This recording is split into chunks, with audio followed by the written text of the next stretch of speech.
all of the new technologies that are in place now, the ways that we can communicate, we haven't transferred any of those new systems and processes into the way that we operate our school. So there are lots of things that are still ingrained in the practice of a school that no one's ever questioned. Is this the right thing for us to be doing? Is this a good use of the students' time? Is sending an email to the whole school to tell them that there's a staff meeting on this afternoon, and then having one or two people accidentally replying all. So now everybody in the school has had, responding to that email to say, okay, message received. Yeah, that's fine. Okay, thank you for that. The Better Mindset Podcast. Welcome to the Better Mindset Podcast, episode 13. I'm Mark Herring. And I'm Bex Rose. Conversations about leadership, learning and educational technologies. On today's episode, we dive into the nightmare that communication can be for schools. If you're tired of overflowing inboxes, unnecessary reply alls and meetings that could have been an online message, stay tuned. All right, Bex, so what we're going to be talking about today on this special is internal communication. So for a lot of people, I guess what they may not realize is that we work with a lot of schools, and we're working with schools around digital transformation and what that looks like. And one of the topics that comes up over and over again in that leadership space when we're consulting and we're working on what their priorities and what their goals are is what their communication processes look like. And it's something that is a pretty common theme. I heard it 2 weeks ago when I was in a network of schools that we were looking at, and there were some, I would say maybe we could start off with some horror stories. We could actually just sort of kick it off with some things that trigger a lot of those conversations when we're in the leadership space with schools. So I've got two here that I'll give you. You may have some that you could bring to the table as well. But the first one was I was doing one-on-one coaching with a teacher, and he was talking to me about having at least over 2,000 unopened emails on his laptop. That's not my husband. Yeah. Freaks me and out. I know if you looked at my iPhone, because I don't tend to use my mail app on my iPhone as my main internal work mail client, that tends to be all of my subscriptions and all of those types of things. And so there's probably about that on there, the little red bubble that everybody gets horrified when they look at your screen. But when he was talking about, 2,000, I said, don't tell me those are emails from the school, because he was talking about, how he never reads his emails. And he said, the majority of them are from people in the school, a rather large school. So lots of students and lots of teachers and lots of emails going back and forth. But he said it actually gets so overwhelming for him, he just can't look at it. He just refuses to look at it. And I said, well, how do you even know what's going on, at any particular time? And he said, I just ask a colleague, or I've got a friend who works next door, and I just ask her what's going on, and she tells me. So that's definitely what I would class as a bit of a horror story. And that there may be varying degrees of those for people listening. You may have people in your school who know that don't look at those emails because of that very reason. Or they may look at them and it just sort of creates that feeling of stress whenever they see lots of things coming in and lots of dings happening. The other internal communication horror story that I've got kind of on the tip of my tongue was when you're in a school, and it happened to me 3 weeks ago. There were messages coming over the intercom on probably a 20 to 30 minute basis about little things like, don't forget that there's a staff meeting this afternoon. The time is 3:10 instead of 3:15. Or it will be a message for, Johnny, can you come to the office to collect your lunch, And so in that situation, what you're having is everybody in the school being disrupted from whatever they're doing, whether they're a teacher trying to get some planning and assessment done, or whether a classroom who's in that learning flow who have to stop because there's a ding and then there's a message going across the school. Have you seen that kind of thing in schools before? I actually completely forgot that was even still a thing. I remember my first years of teaching, we had one, and we had like 30 something classrooms, and that's exactly what happened. And be like, beep, beep, beep, be like, kids, put your hands on your heads, put your hands on your heads, let's go be for us. Oh, wow. So they had to actually do an action before they, Yeah, I had 5-year-olds, so couldn't hear anything otherwise. But I think from that, my next school, we had like just phones in our class. And when I was teaching DP, my phone would go all the time. It would be like, and I'd have like a monitor that would have to answer the phone and then sort of like screen the calls if they were really important, like get me out of teaching a group lesson to deal with something, or was it really important that I need to actually go and do something. Yeah, so it's kind of moved to phones, but oh my goodness, that just brought back like PTSD almost, like stopping every 2 seconds. Like that was horrible. And then also I think another one that would always be and especially I know you DT leads out there will know this too. You have to explain what a DT lead is. Oh, sorry, a digital technology lead. So if you're in charge of all the digital technology stuff in the school, you get that knock on the door. Knock, knock, knock, knock. The key has fallen off the keyboard. Can you fix it? Or my password's not working anymore. Can you fix it? And you're like, I've got this class full sitting here, like a class eyeballs looking at me, and I've got to fix this password. Like, this is not going to work for me. So you'd have these kids that would constantly be this revolving door of your classes, or a note from another teacher that the internet's not working in the room. I need a breath. This is all bringing all it's triggering you. Yeah, well, a lot of schools, will have 1 or 2 students who are out of their class for a whole day of learning, sitting at a desk in the office. You might see that. Have you seen that before? Yeah, and they're sitting there and they're the runner. It's still happening. I had to go and drop something off at college the other day for my daughter, and I saw that there was someone sitting there, and I remember, do you remember that feeling though, being the kid, and you were like, yeah, because you get out of class. Yeah. The whole day. It was so good. Yeah. And there are, good leadership hosts. If you've got somebody who's a host there to welcome new people, that kind of thing. But if you're solely a runner of a piece of paper, or you're the person who takes the clipboard from class to class with the class notices on it, like that sort of thing is still happening. And all of those horror stories, I think, are indicative. I think that's the word I'm looking for. Of the fact that we're so busy in schools that we're working in our schools and we're not working on our schools. So all of the new technologies that are in place now, the ways that we can communicate, we haven't transferred any of those new systems and processes into the way that we operate our schools. So there are lots of things that are still ingrained in the practice of a school that no one's ever questioned. Is this the right thing for us to be doing? Is this a good use of the students' time? Is that a good interruption of every classroom's time? Is sending an email to the whole school to tell them that there's a staff meeting on this afternoon, and then having 1 or 2 people accidentally replying all. So now everybody in the school has had, Mary, responding to that email to say, okay, message received. Yeah, that's fine. Okay, thank you for that. It's one of those things. So there are things that you can do to be able to improve those. And that's what we want to unpack today. We want to have a look at what a successful internal communication plan looks like and how you actually get there, and some of the tips that we're learning along the way when we're working with schools. The first thing to start with is to have a look at what successful internal communication looks like. So what is your criteria? And I've got a few things here for you to be able to have is like a vision really, or like a criteria that you have for what we're trying to achieve. So there's a few things to start off with. Number one, you want to be able to have transmission of information to everybody in the team in the appropriate way. So the main aim of communication is for me to be able to get some messages to you and for you to be able to get messages back. And so there are ways to be able to do that. The first thing you want to be able to make sure that everybody's getting what they need. That's the first thing. So the second thing is you want to be able to build culture and celebrate success. And there are ways that you can do that, right, with some of the tools that we've got in place. We'll have a talk about the technology behind that and maybe some of the face-to-face ways that you can get that sort of thing happening. But it's about transfer of information, but it's also an opportunity to build culture, isn't it? It's also a way to, what you want to be able to do is connect with the team at the appropriate level. So you don't want some messages to go to absolutely everybody in the school. If you're looking for the PE shed key that somebody has lost, you don't want the science department to be asked about that. It's not a reply all. So you want the right messages to the right people at the right time. And then I think probably one of the most crucial things that schools don't even consider or have as something that is important is making sure that whatever you do, it's an efficient use of everybody's time.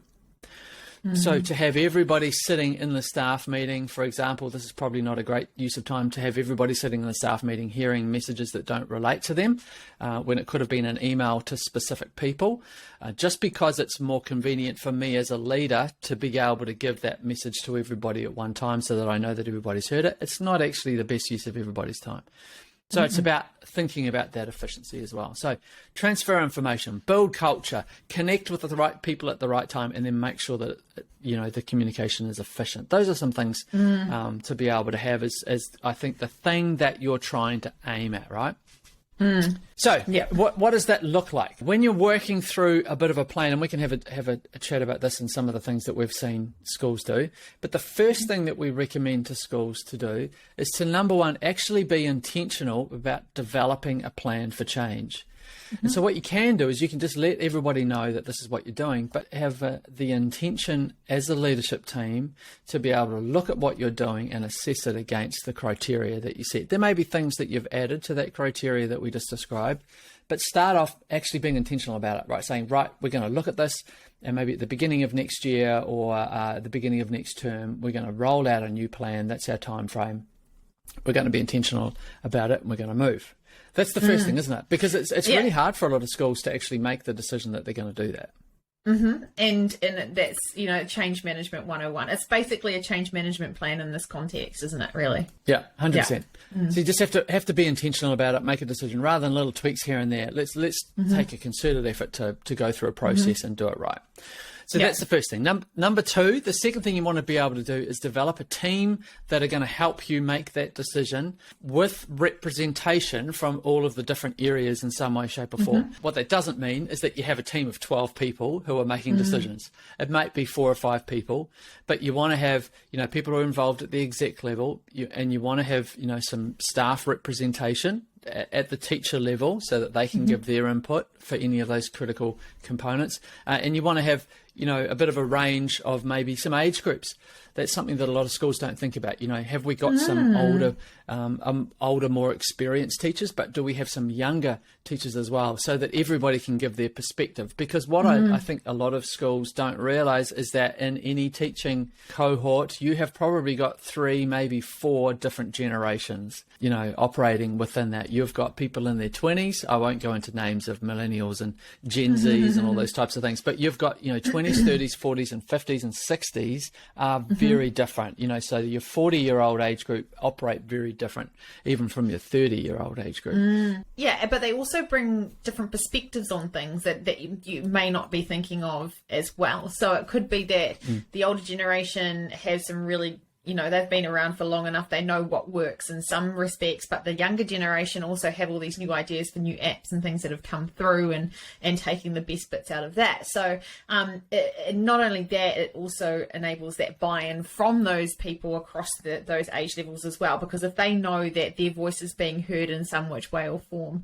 by someone that's representing them in that forum, they're going to be more inclined to want to be a part of it because they know that that person's representing them in that really important time of changing. Yeah, 100%. I think that's the critical thing. Just making sure that you've got people being able to be represented in that group.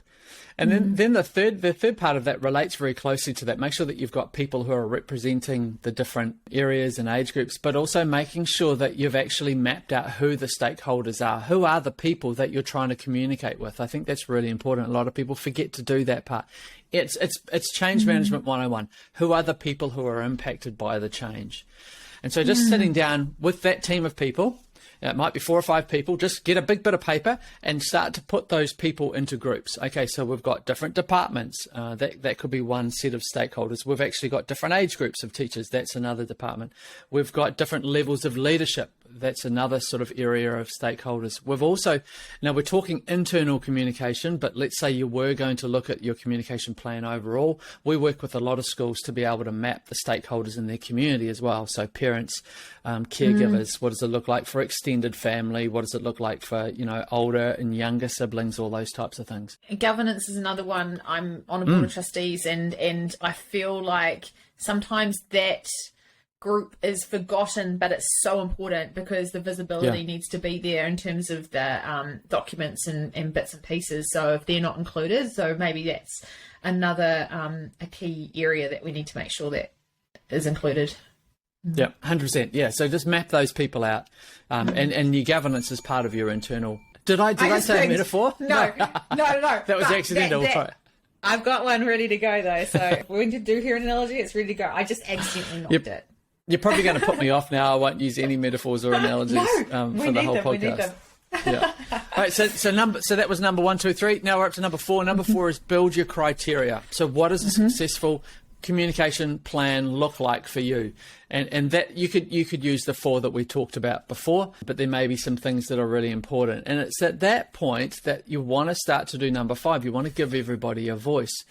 So by giving everyone a voice, you're actually asking them, things like, and it could be a survey, or it could be, just some discussion points that people pull back. It could be a discussion that you map onto the faculty meeting. You just ask people, your faculty leaders, when at the next meeting, just have a bullet point. What are the key pain points? What are the things that are working? What's not working for you? But give people an opportunity to be able to feed in to not only the criteria of what it should look like, but how are things going at the moment? What processes do you have in place that are working? What's not working? What are the pain points? That kind of thing. And giving people an opportunity to have input in is super important.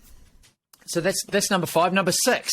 Now what you're going to be able to do is create a map of the teams and the groups. Now it's very similar to that map of the stakeholders, but now what you're doing is you're starting to think about the aims and the processes and the groups that you need to be able to communicate with. And I think this is really important. What a lot of people do is they start with an idea of a tool and they say, how can we use this tool and what would be the best use of this tool, as opposed to thinking what are the different groups, what are the processes and pathways, and actually map it out on a plan. So you might have the SLT, you'll have your faculty groups, you've got individual groups of teachers, you've got lots of other groups. Actually map out those internal communication processes and what that looks like. Include your admin staff, so when a notice comes from a local partner, or, the swimming pool or that sort of thing, how does that message feed through to your teaching team? So actually mapping that out on a big bit of paper. Now you can do that digitally. That's not a problem. There are lots of different, infinite canvas tools out there that you can use, like OneNote and Freeform and things like that on Apple. I think this is a really important thing to consider, is having someone like UTB coming in at this point, because we've done so many of them that we know what is missed, or you don't know what you don't know, right? And so because this is something that we do regularly, we know who sometimes is forgotten or how this could be best suited. So if you did have PLDRs, or if you did want to work with us, it would be a good chance for us to help at this point. Yeah, and it's at that point that then you can, when you've got people who've got ideas that they've seen working at other schools, that's that advantage of having that third party coming in. Yeah, we can sort of make suggestions for different things, particularly based off what platform you're on. If you're within the Microsoft ecosystem, then there are tools that are really well developed within there, like Teams and different chats and channels and things, and recommendations that we can make that we know are working. You don't have to make the mistakes for yourself. We can talk about the things that we're seeing working in other spaces. If you're in the Google ecosystem, then you've got Google Chat, you've got Google Spaces now, and Rooms and those types of things, and different ways that you can use those and utilize those to be able to just achieve some really efficient communication processes. So then once you've mapped that out, now we're talking about number 7, which is developing a flow chart for full visibility. And when we say a flow chart, what we don't mean is the groups of people who are going to be receiving the messages, but it's almost like a flow chart that helps people understand the decisions that you have to make to be able to communicate the most effective way for every situation. And we created one of these for using technology better for all of our team. So we've got over 25 now. I think we might even be pushing on 30 different people. We're in the Teams environment, but we're in the Google ecosystem as well. But we've decided to use Teams as our main internal communication tool. And then what we did is we created a communication charter that helps new people, but also existing people, understand the different processes that you have to be able to go through. And so it just has a question that's asked, and then it has an arrow that goes to whatever the answer is, and it tells you what to do at that point. So the first question could be, is this for everybody in the company? And if it's a no, then it goes down to the next question, which is, okay, which group of people? Is this a couple of people, or is it an actual team? And then then you go, okay, so it's a group chat. If it's an individual sort of group, or if it's a team that's designated, then it goes to a team channel. And so there are little things like this. And then, if it's somebody that's outside of the company, then it goes over to email. But it's just directing people to the right pathways to be able to make the right decision for the right tool and the right group and the right situation. And then making sure that is followed through, because I came from, so like here, this is what happened to me. So I came from education where, it's predominantly email, right? So I get back to my desk after being out, going into a class or whatever, come back to my desk and I had like 40 new emails. Like, this is like constant, like you constantly have emails coming in, and it would just be like, have you remembered this? Or like just from my friend in the office, or, sharing, or the principal, whatever, and it'd just be like basically like a text message, right? But it'll be on email. And so I'd been working like that for the last 20 years, so when I came to UTB, I was like, I'd flick an email through and ask Mark a question, or I'd flick an email through and ask Phil a question, and they'd be like, this is not how we do it here. Go to Teams, like copy it. So then I think sometimes people would even like copy the message from the email, bring it back to Teams and be like, this is how we communicate. And my gosh, I still get emails obviously from external schools and people that I'm working with, but predominantly you probably sometimes actually hear my thing going bang, bang, and that's messages from people in our Teams environment. But it is so much better having them in those channels, because it just keeps everything together. You can go, what did I say last time, rather than having to go back through the thread of emails. Just keeping everything in the same place. Or if it's, a group, like I work with the Aussie dudes now, and so having our Aussie chat and being able to keep all the Aussie stuff in one place and keeping, it just is you just feel so much more organized. Yeah, everything's got its place and everything has its value. Now, we'll talk about, a lot of people are thinking, well, what's wrong with emailing people in the school, that kind of thing. We'll talk about those types of things in a second, but just to continue, so don't get over our skis, but just to carry on with our levels. No, it's good. Those are good things to be able to bring up in a second. So number 7 was develop a flow chart. So once you've made some decisions about how you're going to use the different tools and what decisions people need to make that are going to lead to those different tools and how they use the tools, then the next thing you need to be able to do is, once you've got that drafted, then let everybody know. Number 8 is inform of the change and give an opportunity for feedback. So what we did in the company is we went through numbers 1 to 7, and then what we did is we shared the draft form, and we let everybody know, hey, look, this is what we're thinking is a good process. These are the things that we've heard from you. These are the groups. This is the steps. This is the flow chart of how you make a decision about how you're going to communicate with somebody. Give us some feedback. Let us know. So I walked it through with everybody on a call, one of our team huddles, and then gave people an opportunity to give feedback there on the spot if there was something that they wanted to bring up, or they had a chance to do it offline as well. And by offline, I mean, in a written message or a DM or whatever. So we posted that online and got some feedback. And then we made some changes. There were a couple of things that we realized that were not identified. There were a couple of groups that hadn't been identified that could be included. One of them was internal communication with external partners. So we have people that we work with who have access to our internal teams, and so it wouldn't have been appropriate to be able, or it wasn't really efficient to email those groups, people that we're working with, when we could actually go into the team that we've set up for them. So we have a whole team set up for partners outside of UTB for us to be able to communicate, especially when we're working on different projects. So that was a part of the flow chart that we adjusted. Does the flow chart also include defining the communication channels, like for like what appropriate? So a general, like a formal announcement, or was that part of that as well? So you say if there's a formal announcement about something that's happening within the company or something that's happening within the school, was that also kind of defined in that point, or was that further down the track? I don't think we articulated absolutely everything on that charter, and we wouldn't recommend that schools do that because I think there needs to be an understanding with people that once it's on the flow chart, it's not set in concrete. This is it's a guide, so it's like a team protocol that needs to be a lot more agile than it does need to be set in stone. I think a lot of schools like to have things probably like the old days where you would put it on paper, you'd put it in a ring binder, and it was photocopied and it was on the shelf, right? Whereas with the digital wage, one of the advantages that we have with that is that if you decide to make a change or an adjustment, or there's a new feature that comes out on one of the tools that you're using, you can adjust it and change it. So we didn't articulate absolutely everything on there. There were things that were kind of known as SOPs or standard operating procedures that would have to be agile. Yeah, good question.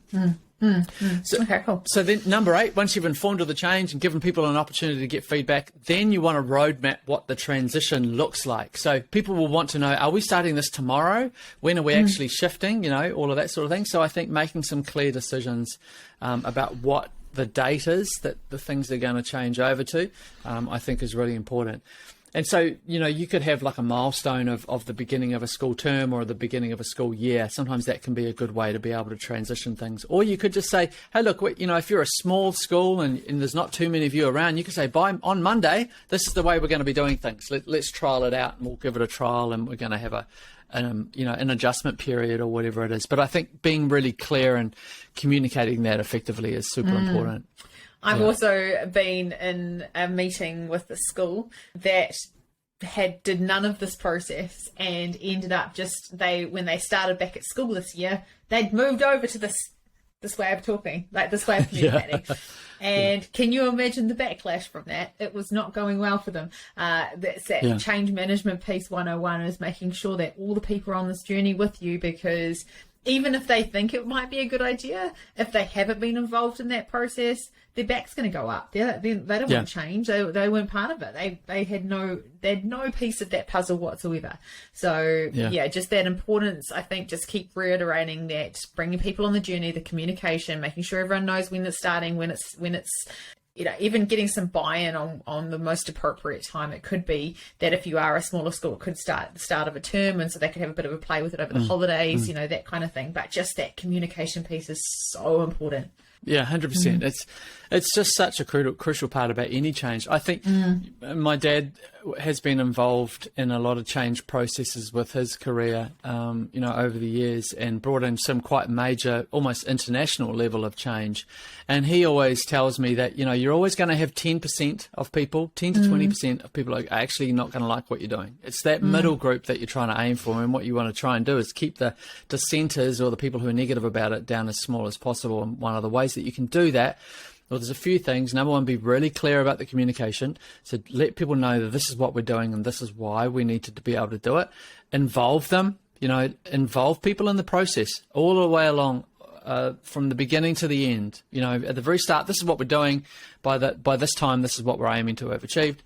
And get their voice along the way, but also explain, that we are going to be able to have to put things in place for this reason. We want efficient communication. We want to save you time. We want to lessen the disruption in your classroom. All of those types of things are, just reminding people about why things need to change and why you're going to go in that direction. So numbers 1 to 9. So we went all the way through, that.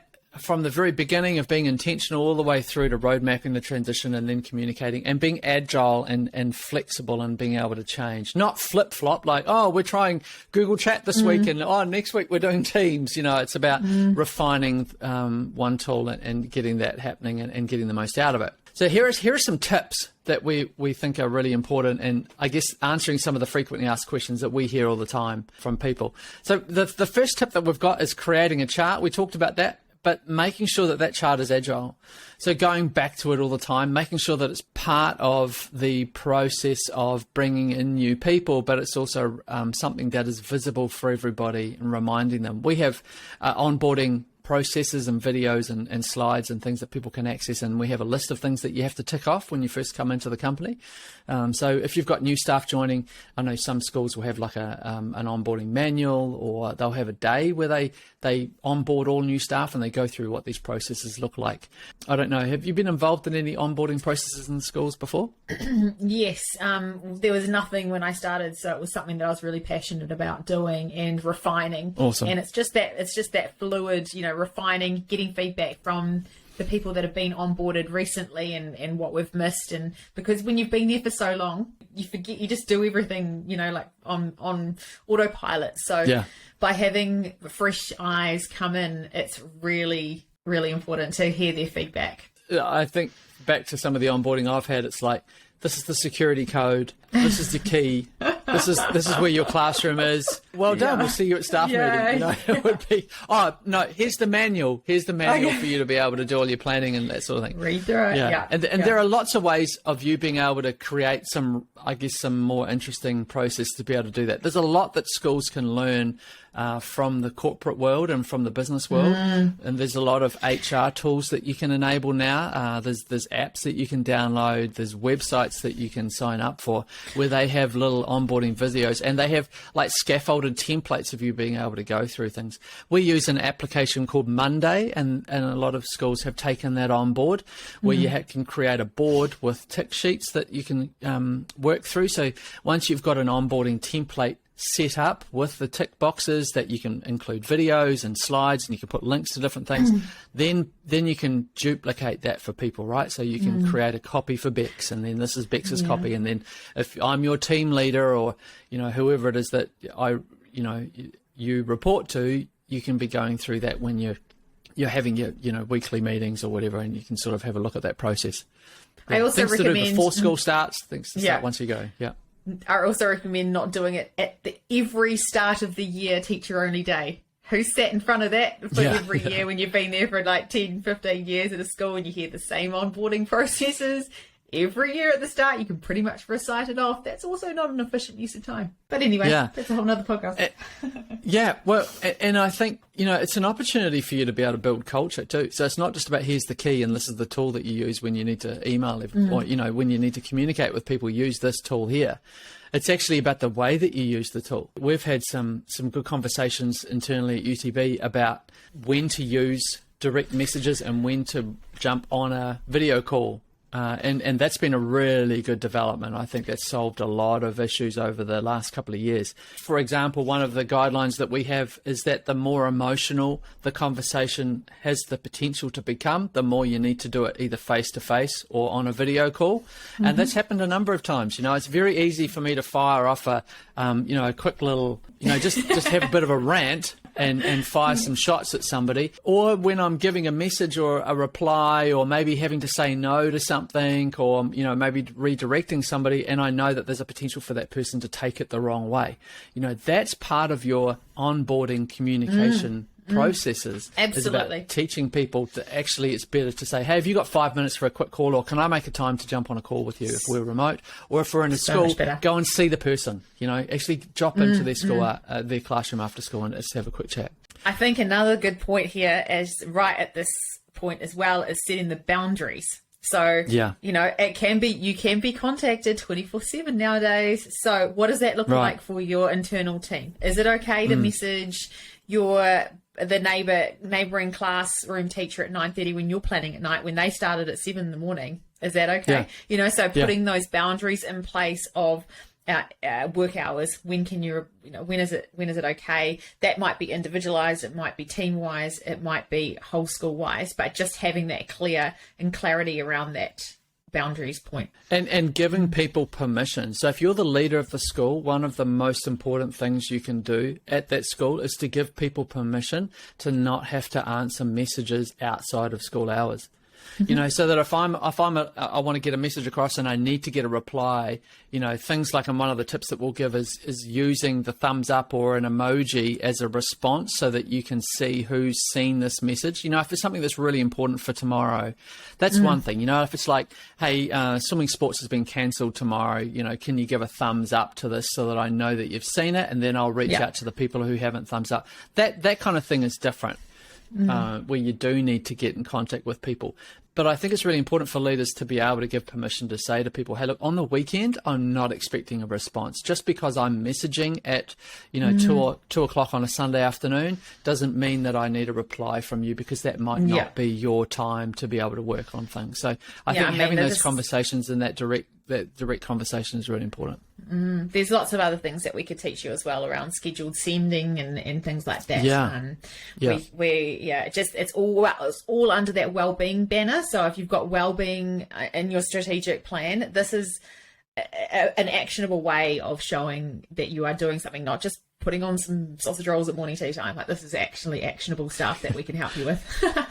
Yeah, that's cool. And thinking about time too, with a lot of these digital tools, this is one of the beautiful things about tools like Teams, I'm thinking of, and Google Chats and Google Spaces. There are features in there that can really help you. Things like automation, so you can set up an automatic repeat reminder to people that the staff meeting is on in 10 minutes. So you can do that. You don't have to go in there and do that all the time. I remember in the classroom, I was using Google Calendar announcements, or the reminders function, where it would announce a regular event. And I never forget, it's burnt into my brain, the shame of walking into assembly late because my classroom was right down the other end of the school, and it was like, okay. Yeah, I know. And so I always used to rely on classes walking past my class to remind me that assembly was on, but we were down the far end, and no one walked past, and so we had to walk in with that. I was the one who felt really shamed. So what I did is I created a repeating event on my calendar, and it would ding on, and it would send me a text message. Now, I don't think Google Calendar does that anymore. I think there's other ways that you can do that to other tools that you've got. But yeah, you can set it up. You can set those. Or send your money bag. Remember how you had to send your money bag to the office by a certain time, or the lady in the office would get grumpy because the money wasn't in on time? That would be another one. I had to send my money down. One. Is that for banking or something? Yeah, like we had to make sure that everything was down at the office at a certain time, or the absences were back before ETAP. Attendances, yeah, like filling out your attendance register, that kind of thing. There are automations that you can set up. Yeah, but as an admin staff, you can actually set a repeat message to go out to every teacher. Make sure your attendance is, so that when they're periodically checking in or looking at different things, then they get a reminder of that to make sure that that's done before they go to morning tea. The next little tip there is about smartwatches. What a lot of people have whenever you're in schools is they'll have things like this. I've got a Garmin, you've got an Apple Watch. There's things that you can use in the classroom space where you're not picking up your phone and like doing this in the middle of class all the time, but you get a little ding on here. Now, that requires some discipline and some know-how to be able to set up the notifications so that you only get the notifications that you want, right? So you don't want text messages from your kids at home, or you probably do want those, but you can set up do not disturbs with exceptions for different things. And so you could set up an exception to come from Teams in a particular channel, or to come from certain sort of areas that you need to be reminded of. Maybe your calendar is really important for you to be able to get some notifications from. And so leverage that. Because there's nothing worse than trying to get a hold of somebody. Like, if you've been in a school and tried to find somebody in the school and kind of like, do you know where the principal is? Or have you seen Mr. Richards? We can't find her. Yeah, we can't find her. Well, if you just sent her a text. So how cool would it have been when I was, on duty way down the end of the cricket field or something, to get a little ping on my watch saying, someone at the office is here to see you if you've forgotten about this appointment. That would have been fantastic. But, rather than having to run around and try and find someone, I always used to wish that you had like a little map and you could identify where key people were on the school at any particular time. You could do that with different apps. Like there's the 360 app. Have you seen those apps before? Even Find My iPhone, like if you could only find my iPhone or anything like that. Yeah, slightly creepy, but I get it. Well, we have one for our family that's called Life 360, and once you've signed up with those, I can see wherever my teenagers are anywhere in town, not the older ones who are. It's really good. You can ping it, and it'll even tell you things like how much power their phone has got left and all those types of things. Maybe there's potential. I haven't heard of any schools doing that kind of thing, but maybe there's potential for key people in the school who are roaming all the time to be set up with the Life 360 app, so you could see where anybody is and you could ping them at any particular time. And find them. So thinking about those tools and just having those conversations, what would be a good way to use these tools wisely. And I think that's one of the other tips. Thinking about the ways that you use all of the different communication channels and the features that are available. Now, it's a bit of a plug for companies like ours who have got expertise in this area, but our trainers are across all of the features and how to use them and how to use them effectively.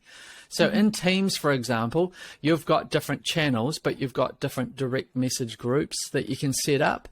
And what I've discovered recently is that when I'm working on a particular project, like let's say I'm working on a project with you and a couple of other of our trainers, I can start a new group, but then if I name it, it creates a whole nother group with those people, and I don't have to keep jumping into the same group that I was in with those people before. So it starts a whole new thread, and I can put the project files and those types of things up the top. So all of those little nuances are just things that you learn as you go along the way. So being smart, really, isn't it? Yeah. So this brings me to the question of why would you use an internal communication tool like Teams or like Google Spaces as opposed to emailing? Can you think of a couple of reasons why schools should get out of their inboxes? Well, I know personally the direct feeling from not having so many emails coming in constantly was just like an actual weight off my shoulder. Not having to go. I get emails now still, but not the vast amount that I would get when I was in school, and it would be the reply all that would just be like, yeah, it would break me. I think it's a lot more, it's safer, like how easy can those emails just get forwarded on to someone else? I know that you probably can still copy and paste, but it's so much easier to go, forward, look at this, like so much easier and dangerous for our profession. When you have so many privacy issues. Yeah, one of the biggest things too is the time it takes to send an email as opposed to just a quick message. So if you're sending an email, usually people stick to an email protocol because that's important when you're communicating with external partners or external people, so parents or communities or businesses and that type of thing, or other schools. It's a hi Bex, leave a space, write a formal letter, a couple of lines, and then you leave a space, and then I might say talk to you soon, that kind of thing. And then you have your email signature at the bottom, and then you've got to remember who you're sending it to and all those types of things. Whereas if you're just sending a message, it's hey Bex, have you seen this thing tomorrow? And then you don't say anything. It's just a message, and then it's a very quick message back and forth. I think, and especially if you've got those channels already set up. So you and I have got a direct message channel. We can just ping each other all the time, and whenever the person's available. Yeah, you do tend to ping each other all the time. And sometimes you could even just communicate in GIFs, which is so fun. Absolutely, yeah. And they're a little bit trickier in emails, aren't they? And that leads to the next tip about creating some channels for fun.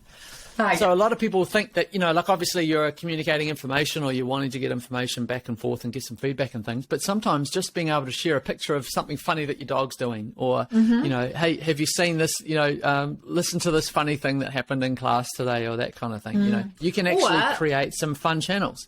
Yeah, or even, we've spoken about love languages, and there's so many teachers out there that need that words of affirmation. It's just one of the things, one of the I wasn't going to call it a trait, but some special thing about teachers is that they do their work to feel like they're doing a good job. So having we've got one that's called core values shout outs, which is aligning with our values.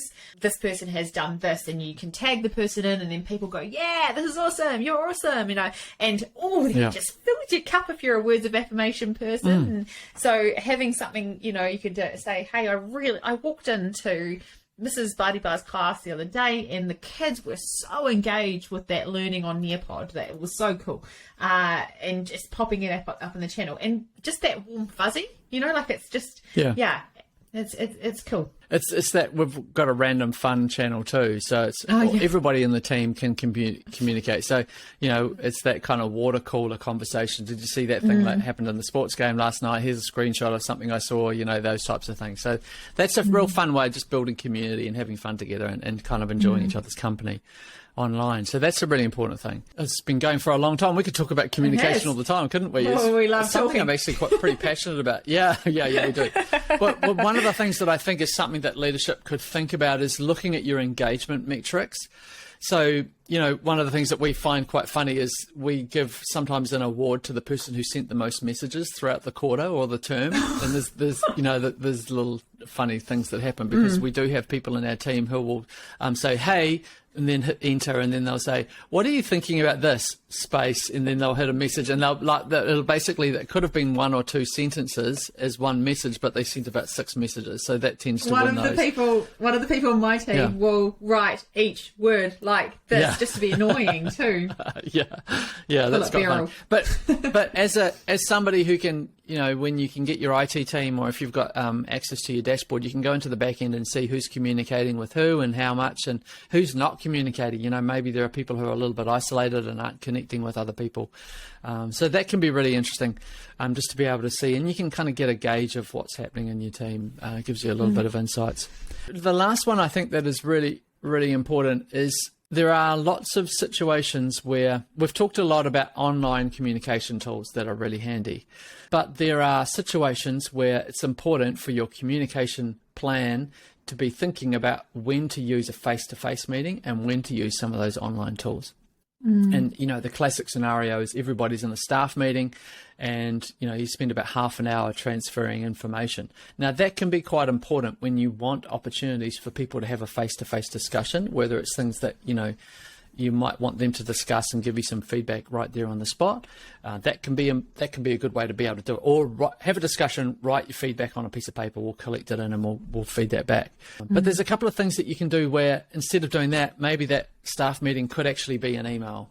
But in our situation, we're not talking about an email, we're talking about a principal's post. And I know that there are lots of staff out there who really appreciate on a Monday morning having a rundown from the principal of all of the different things that they're thinking about, or the information that they've collected from different things, or it could even come from the admin. It's like an internal newsletter of the things to think about, things coming up. We used to have a nuts and bolts meeting at one school I worked at, which I really liked. Like, it was like Tuesday morning at 8:15 every week. You had a nuts and bolts, which was just, this is what's happening. These are the things.